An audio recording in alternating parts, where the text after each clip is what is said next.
Hello everyone. आज हम लोग यूजीसी नेट पेपर 1 का यूनिट नंबर 1 टीचिंग एप्टीट्यूड सीखेंगे।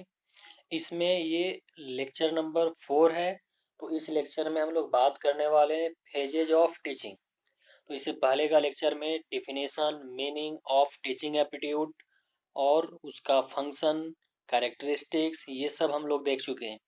तो आज हम लोग इस लेक्चर में बात करने वाले हैं फेजेज ऑफ टीचिंग कि टीचिंग कितने प्रोसेस से होके गुजरता है, कितने फेजेज से होके गुजरता है। जब आप क्लास लेने जाएंगे, आप टीचिंग करने जाएंगे, तो आपको बहुत सारा फेजेज से होके गुजरना पड़ेगा, प्रोसेस से होके गुजरना पड़ेगा। तो उसमें पहला क्या है? Pre active phases, interactive phases और पोस्ट एक्टिव फेजेज। ये 3 फेजेज होता है टीचिंग का। तो यही फेजेज के बारे में बेसिकली आज इस लेक्चर में हम लोग बात करने वाले हैं। तो फेजेज ऑफ टीचिंग बेसिकली होता क्या है? Teaching is a complex task. Teaching क्या होता है? कॉम्प्लेक्स टास्क होता है, मतलब बहुत ज़्यादा उसमें वेरिएबल होता है, आपको अफेक्ट करता है, टीचिंग फैक्टर को अफेक्ट करता है। आप टीचिंग करने जाते हैं तो स्टूडेंट का बिहेवियर कैसा है, वहाँ का इन्वायरमेंट कैसा है, कल्चर कैसा है, लैंग्वेज कैसा है, सोसाइटी कैसा है, तो बहुत सारा आपको मल्टी फेसेटेड होता है, मल्टी फैक्टर आपको अफेक्ट करता है। इसीलिए क्या बोला गया? कॉम्प्लेक्स टास्क है। To perform this task a systematic planning is required. अगर आप टीचिंग करने जा रहे हैं तो सिस्टमेटिक प्लानिंग का भी रिक्वायरमेंट होता है। जब आप अच्छे से प्रॉपर प्लानिंग के साथ नहीं जाएंगे, प्रायर प्लानिंग के साथ नहीं जाएंगे, तो शायद आपका टीचिंग इफेक्टिव नहीं हो पाएगा। इसीलिए प्लानिंग करके जाना चाहिए। In broader sense, teaching is an integral part of the process of education. Teaching क्या है?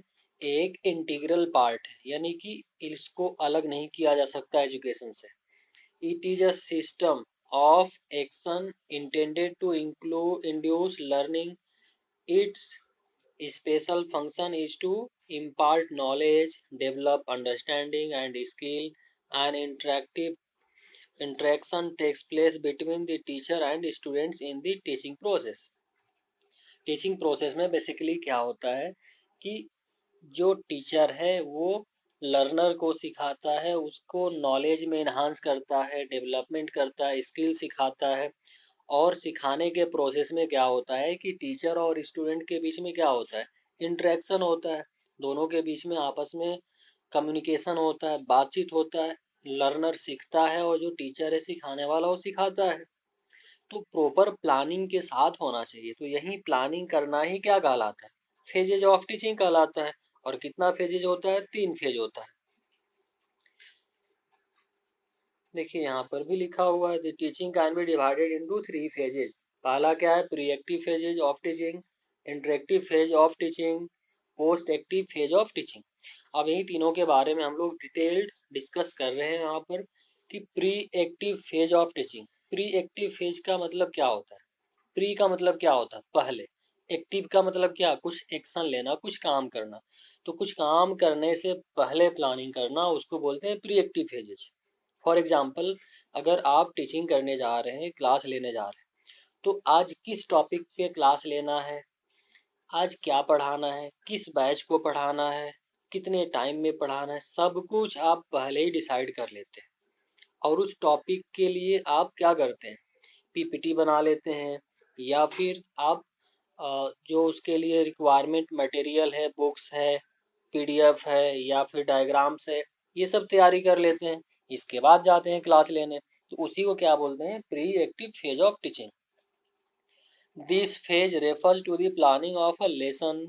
In this phase, the planning of teaching is carried over. In other words, this phase includes all those activities which a teacher performs before classroom teaching or before entering the classroom. एक classroom में घुसने से पहले, inter करने से पहले जो भी प्लानिंग करता है टीचर, उसी को क्या बोलते हैं? प्री एक्टिव फेज बोलते हैं, या प्री एक्टिव प्लानिंग भी बोल सकते हैं इसको। अब प्री एक्टिव प्लानिंग में क्या क्या आपको काम करना चाहिए, कैसे कैसे करना चाहिए, उसके बारे में भी देखते हैं। तो planning of lesson is seen in broader terms.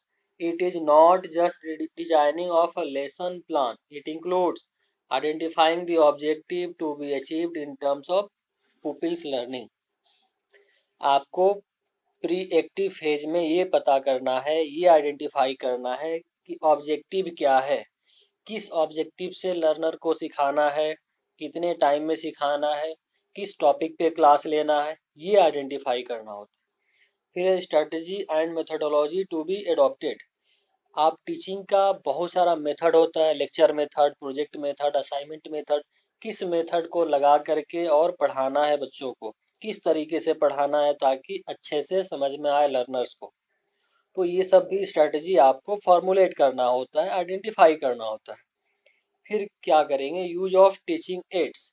Teaching ads का मतलब ये होता है कि आपको टीचिंग करते समय, पढ़ाते समय कुछ कुछ टूल्स या टेक्निक का जो इस्तेमाल करते हैं, या सिंपल ये समझिए जो टेक्नोलॉजी का इस्तेमाल करते हैं, तो क्या क्या टेक्नोलॉजी का इस्तेमाल करना है, कौन सा टूल का इफेक्टिव यूज करना है, वो सब भी आइडेंटिफाई कर लेते हैं। फॉर एग्जाम्पल, आप पीपीटी पावर पॉइंट के थ्रू प्रेजेंटेशन कर रहे हैं, या लार्ज ऑडियंस है, 250-500 अगर स्टूडेंट्स हैं तो माइक के थ्रू पढ़ाना है, क्या पीपीटी में होना चाहिए, आपका प्रोजेक्ट में क्या होना चाहिए, कुछ डायग्राम वगैरह, बार चार्ट, पाई डायग्राम वगैरह सब बनाना है, क्या करना है, तो ये सब भी आपको पहले ही डिफाइन कर लेना चाहिए।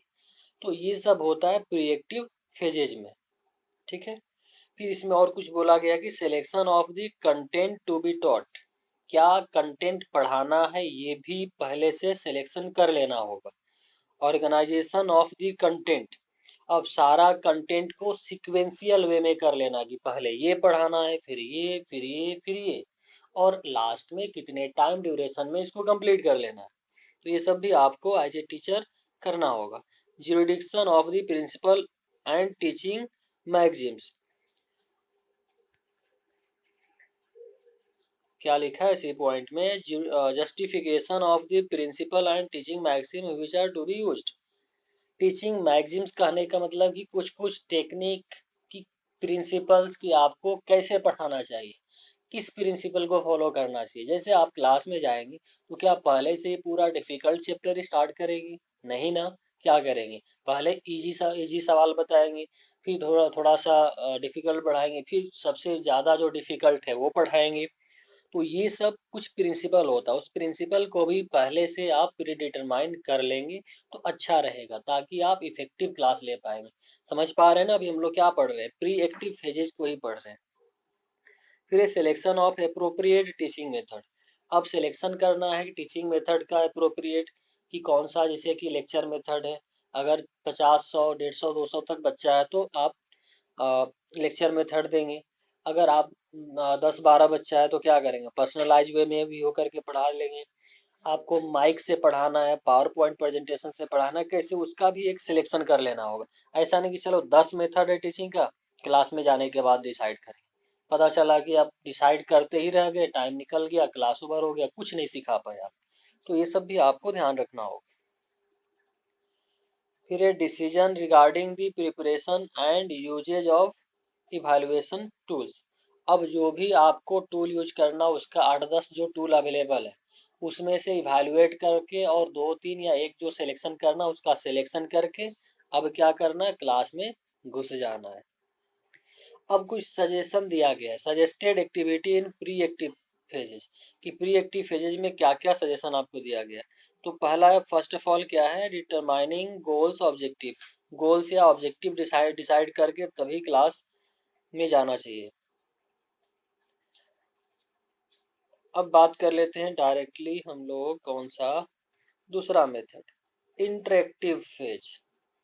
कौन सा phase, interactive phase. Interactive phase में क्या होता है, इंटरेक्टिव फेज में होता है कि अब आप क्लास में इंटर कर गए, अब क्लास लेने लगे हैं। तो क्लास लेने लगे हैं तो आपके बीच में और स्टूडेंट्स यानी लर्नर्स के बीच में इंटरेक्शन हो रहा है, कुछ कम्युनिकेशन हो रहा है। तो कम्युनिकेशन आपका स्ट्रांग होना चाहिए, और उस बीच में आपको क्या क्या टूल टेक्निक यूज करना चाहिए, वो सब के बारे में हम लोग को इंटरेक्टिव फेजेज बताता है। जैसे this is the second phase. कौन सा फेज है, सेकेंड फेज है। It refers to the execution of the plan made during pre active phases. अब इसमें क्या करते हैं कि जो प्री एक्टिव फेज में हम लोग प्लान किए थे ना, कंटेंट क्या पढ़ाना है, कौन सा मेथड यूज करना है, किसको पढ़ाना है, ये सब हम लोग प्री एक्टिव फेज में डिटरमाइन किए थे। अब उसको क्या करते हैं, एग्जीक्यूट करते हैं। तो इंटरेक्टिव फेज कौन सा होता है, एग्जीक्यूटरी फेज होता है, कि अब एक्चुअली उसको हम लोग इंट्रोड्यूस कर दिए, उसको यूज कर रहे हैं। Student are provided with learning experience through some suitable models. Instruction are a complex process. अब इंटरेक्टिव फेज जो होता है ना, ये एक्चुअली आपका कॉम्प्लेक्स प्रोसेस होता है। क्यों? क्योंकि अब आप एक्चुअली टीचिंग कर रहे हैं, पहले क्या था, प्लानिंग कर रहे हैं, आप अकेले प्लानिंग कर रहे हैं बैठ के। तो उसमें जो भी गलती हुआ सुधार कर लिए, कोई नहीं समझा कि क्या गलती हुआ, नहीं गलती हुआ। अब क्लास में आप जा करके कुछ गलत पढ़ा दिए, तब तो ये सबके सामने पता चल जाएगा, तो आपका टीचिंग का वैल्यू कम हो जाएगा। तो इसीलिए बहुत ही कॉम्प्लेक्स प्रोसेस है। Learners are provided with a designed environment in order to interact with, so that desirable changes are brought about. Instruction may be given in any situation, that is classroom, laboratory, library or outdoor. This environment is a specific design by the teacher so that the pupils interact with certain specific environment stimuli. Example, information from book, certain laboratory equipment or natural components etc. तो ये सब हम लोग को use करना होता है interactive phases में। अब कुछ एक्टिविटी सजेस्टेड किया गया है इंटरेक्टिव फेजेज में, कि क्या क्या आपको काम करने से इंटरेक्टिव फेजेज बहुत अच्छा होगा।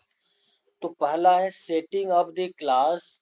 क्लास को पहले सेट करना, अरेंज करना, कितना स्टूडेंट है क्लासरूम में और कैसे बैठा हुआ है, क्या ऑडियंस है। ऐसा नहीं ना कि 100 सीट है लेकिन 20 ऑडियंस आया है, कोई यहाँ बैठा है, कोई वहाँ, कोई यहाँ। तो उससे वैसे क्या होगा कि आपका क्लास अच्छे से नहीं हो पाएगा। तो सबको सीक्वेंस में बैठाना, अच्छे से सेटिंग करना क्लासरूम को। आपका जो व्हाइट बोर्ड है या ब्लैक बोर्ड है, जो भी है, मार्कर, चौक या फिर अगर माइक यूज करें, सब कुछ को अच्छे से सेटिंग करना होता है। अगर सेट करके पढ़ाएंगे तो बढ़िया से इफेक्टिव क्लास होगा। फिर क्या है, activity when teacher entered activity when a teacher enter the class. Size of the class क्या है, क्लास में कितने स्टूडेंट है, स्टूडेंट हेल्पिंग मूड, स्टूडेंट का कैसा मूड है, पढ़ने का मूड है कि नहीं है, वो भी आपके फैक्टर को अफेक्ट करेगा, टीचिंग को अफेक्ट करेगा। मूड ही नहीं, आप पढ़ाए जा रहे हो, बच्चों को बोर लग रहा, पढ़ाया जा रहा हो, नहीं समझ में आएगा। भूख लगी है बच्चों को, आप और जबरदस्ती पढ़ाया जा रहे, आधा घंटा का क्लास, 45 मिनट का क्लास को आप 2 घंटा कर रहे हो, तो क्या होगा, बोरियत फील होगा, स्टूडेंट का मूड नहीं करेगा पढ़ने का। Students problem creating tendency. आपको स्टूडेंट ओरिएंटेड होके पढ़ाना चाहिए कि स्टूडेंट क्या पढ़ना चाहता है, कैसे सीखना चाहता है, कैसे उसको समझ में आ रहा है। वैसे अगर हम लोग समझाएं तो क्या होगा, बेहतर तरीके से समझ में आएगा और जो रिजल्ट है बेहतर आउटपुट होगा। फिर display of impressive personality characteristics. आपको अपना अच्छा पर्सनालिटी भी डेवलप करना चाहिए और वो प्रेजेंट करना चाहिए इंटरेक्टिव फेज में। पर्सनालिटी कहने का मतलब ये नहीं कि बहुत ये हो दिस डैट, बस ये है कि थोड़ा कपड़ा अच्छा से रहने का, चलने का, आपका बोलने का ढंग और मैनर होना चाहिए, वही पर्सनालिटी अच्छा है। फिर नोइंग द लर्नर्स, लर्नर्स को भी जानना होगा कि लर्नर्स कैसा है, उसका स्किल क्या है, पहले का नॉलेज कितना है, क्लास का साइज कितना, उसका इंटरेस्ट कितना है, एबिलिटी क्या है, एटीट्यूड क्या है। ये सब कुछ जब तक नहीं जानेंगे लर्नर्स के बीच में, तब तक आप इंटरेक्ट नहीं कर पाएंगे। फॉर एग्जाम्पल, अगर लर्नर्स आपका सब इंग्लिश में जानता है, इंग्लिश में सब कुछ समझता है, और आप जाकर के हिंदी में लेक्चर दे रहे हैं, क्या समझ में आएगा, कुछ नहीं समझ में आएगा। तो जब तक आप अपने ऑडियंस को इंटरेक्टिव फेज में नहीं जानेंगे, दूसरे जो फेज है, तब तक आप अच्छे से टीचिंग नहीं कर पाएंगे। तो दूसरा फेज यही है कि सबको अच्छे से जानना, लर्नर्स को जानना कैसा है लर्नर। अब डायरेक्टली बात कर लेते हैं हम लोग, जो अंदर का कंटेंट है आप लोग अपने से पढ़ लीजिएगा। अब डायरेक्टली हम बात करेंगे तीसरा। तीसरा कहने का मतलब पोस्ट एक्टिव फेजेज। जो तीसरा फेज है post active phase. Post active phase basically होता क्या है कि जब आप पहले क्या किए, पहले फेज में कि आप क्या किए कि प्रोएक्टिव किए, क्लास लेने से पहले प्लान प्लान किए, डिजाइन किए, कंटेंट तैयार किए, सिलेबस तैयार किए, कौन सा टीचिंग मेथड यूज करना है, टूल टेक्निक क्या इस्तेमाल करना है, ये सब आप यूज किए। अब ये सब यूज करने के बाद इंटरेक्टिव यानी दूसरे फेज में क्या किए, उसको इम्प्लीमेंट किए, स्टूडेंट के साथ, बच्चों के साथ कोऑर्डिनेट किए, और स्टूडेंट को आप समझे क्या है, कैसा है, उसका इंटरेस्ट क्या है, एटीट्यूड क्या है, एप्टीट्यूड क्या है, तब उसको आप पढ़ाए। अब पढ़ाने के बाद, पढ़ाने से अब क्लासरूम से निकलने के बाद का प्रोसेस को क्या बोलते हैं, पोस्ट एक्टिव फेज बोलते हैं। तो इसमें क्या होता है, it is the third phase, बिल्कुल ये तीसरा फेज है, which involves teacher activity that is analysing the evaluation results. अब इसमें हम लोग क्या करते हैं कि अब इवैल्यूएट करते हैं कि टीचर ने क्या पढ़ाया और स्टूडेंट ने क्या सीखा, बेहतर सीखा, खराब सीखा, कैसा हुआ, नहीं हुआ, ये सब को हम लोग इवैल्यूएशन करते हैं। बेसिकली पोस्ट एक्टिव फेज में इवैल्यूएशन करते हैं कि जो लेक्चर डिलीवर हुआ है, जो स्टूडेंट सीखा है, ये क्या सीखा है, कितना समझ में आया, कितना वैल्यूएबल था, कितना लर्निंग था, लर्नेबल था, ये सब हम लोग पोस्ट एक्टिव फेज में इवैल्यूएट करते हैं। जैसे एग्जामिनेशन के थ्रू इवैल्यूएशन कर सकते हैं, या क्वेश्चन आंसर एमसीक्यू के थ्रू कर सकते हैं। तो ये सब आपका इवैल्यूएशन इसमें होता है बेसिकली। तो इसमें हम लोग क्या करते हैं, इवैल्यूएशन एक्टिविटी होता है, summing summing up teaching task, सबको सम अप करते हैं कि जो जो हम लोग 45 मिनट में या 1 घंटा जो भी टाइम ड्यूरेशन का एक लेक्चर था, उतने टाइम पीरियड में जो भी लेक्चर डिलीवर किया गया उसको सम अप करते हैं, समरी में करते हैं ना कि हाँ आज हम लोग ये पढ़े, क्या सीखे, नहीं सीखे, उसको समिंग अप करते हैं हम लोग। तो इससे पता चलता है कि हाँ अच्छा पढ़ाई हुआ कि क्या हुआ। अब कुछ कुछ सजेस्टेड एक्टिविटी दिया गया कि आपको पोस्ट एक्टिव फेज में बेसिकली करना क्या चाहिए और कैसे करना चाहिए। तो यहाँ पर लिखा गया, defining the exact dimension of the changes resulted from teaching. ये पता करना कि टीचिंग प्रोसेस में टीचर ने क्या पढ़ाया और स्टूडेंट ने क्या सीखा इसका, और स्टूडेंट के बिहेवियर में क्या चेंजेस हुआ उसका इवैल्यूएशन करके पता करना। फिर selection of testing devices and techniques.